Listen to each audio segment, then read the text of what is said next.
good evening, everyone. Merry stupid o'clock to you, not so stupid o'clock to me. This is another episode of Spelling Tea. I am your host, Tiffany Daniels. And yes, folks, we're going back to that horrible world known as the JRC. But before we get started, a few of the usual disclaimers. First off, good news, I am not gonna die.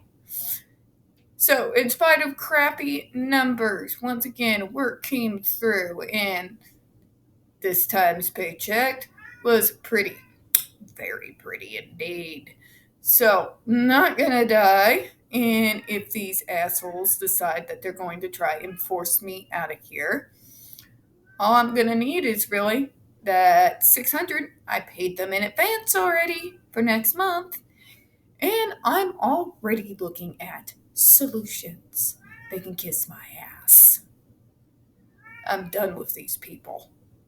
Done. They've been targeting me ever since they took over from the other managing company, and I am just done.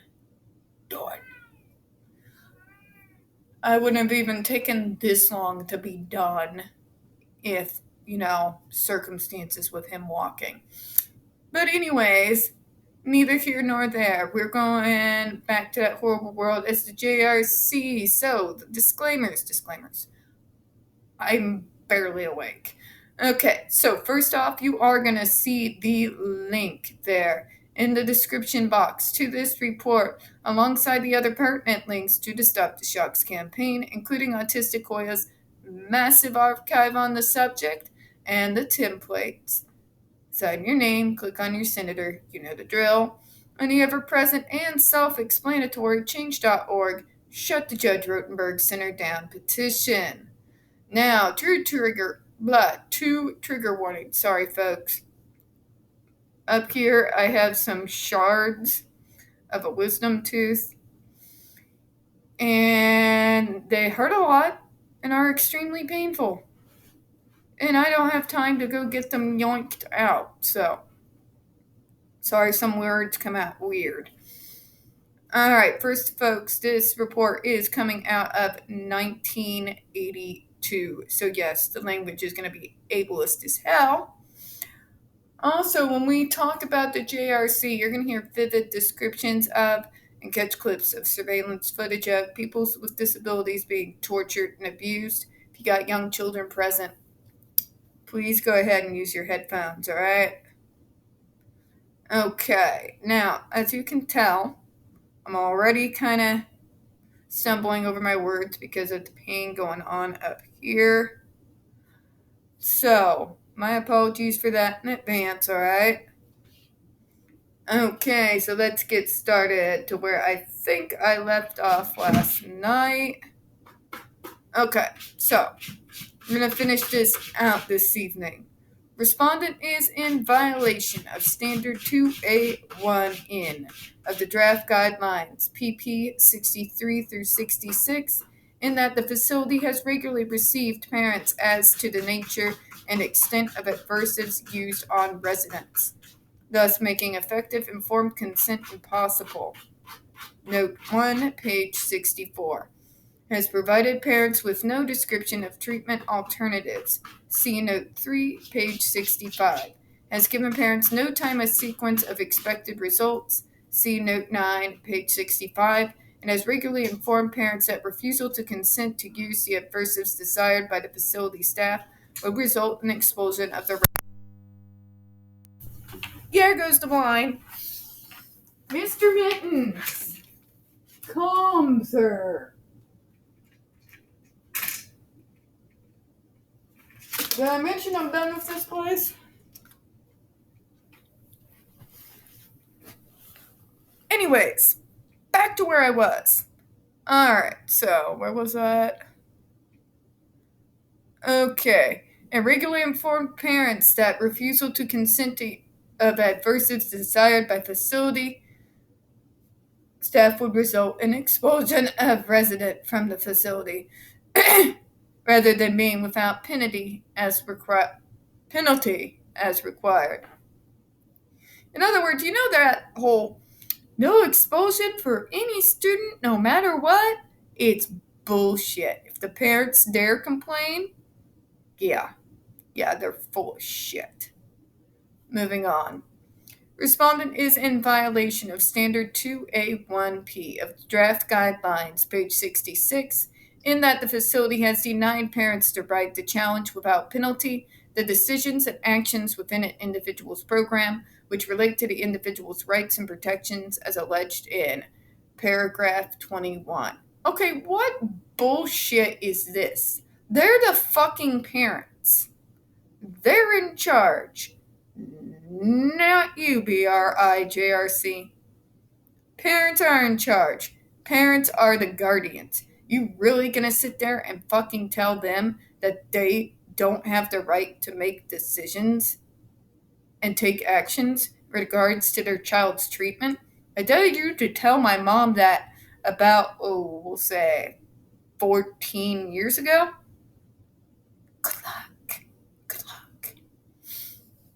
Respondent is in violation of the standards in Section 3 of Draft Guidelines, PP 73 through 80, in that the facility at the time of service of this accusation is unable to produce evidence of compliance with any level of required procedures to review and evaluate application and the effects of adversive behavior intervention.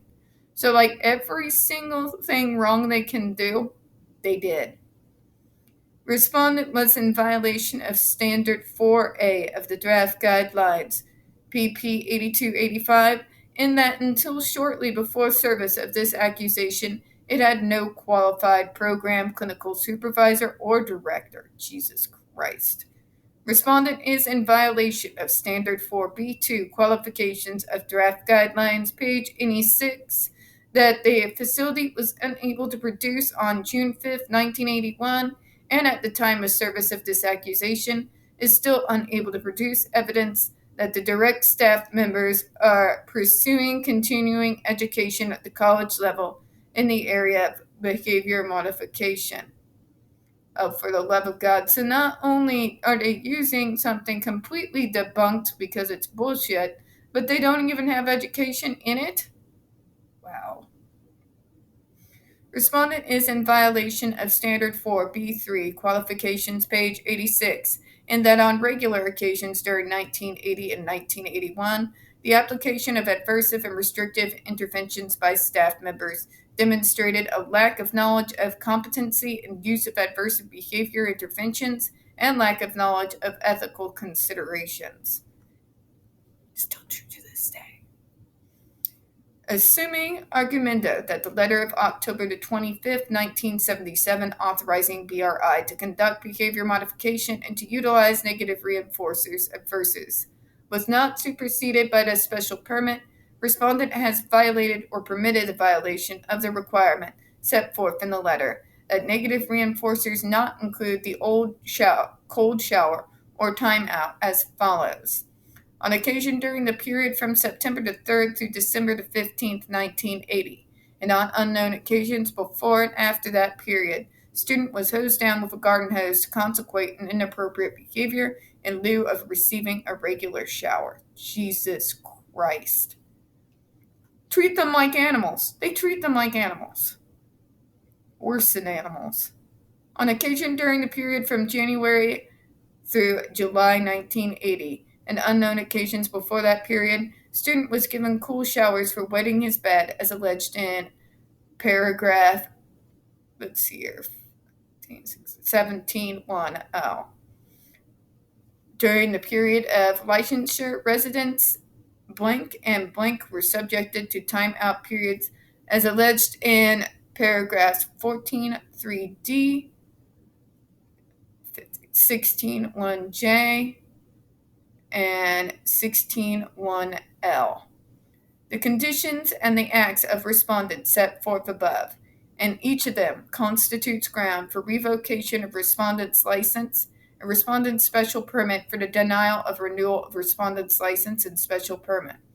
Wherefore, compliant prays that respondent's license to operate a community care facility and its special permit to use adversive behavior interventions be revoked and their renewal denied. and that was January 29th, 1982. So we've learned a lot from this report.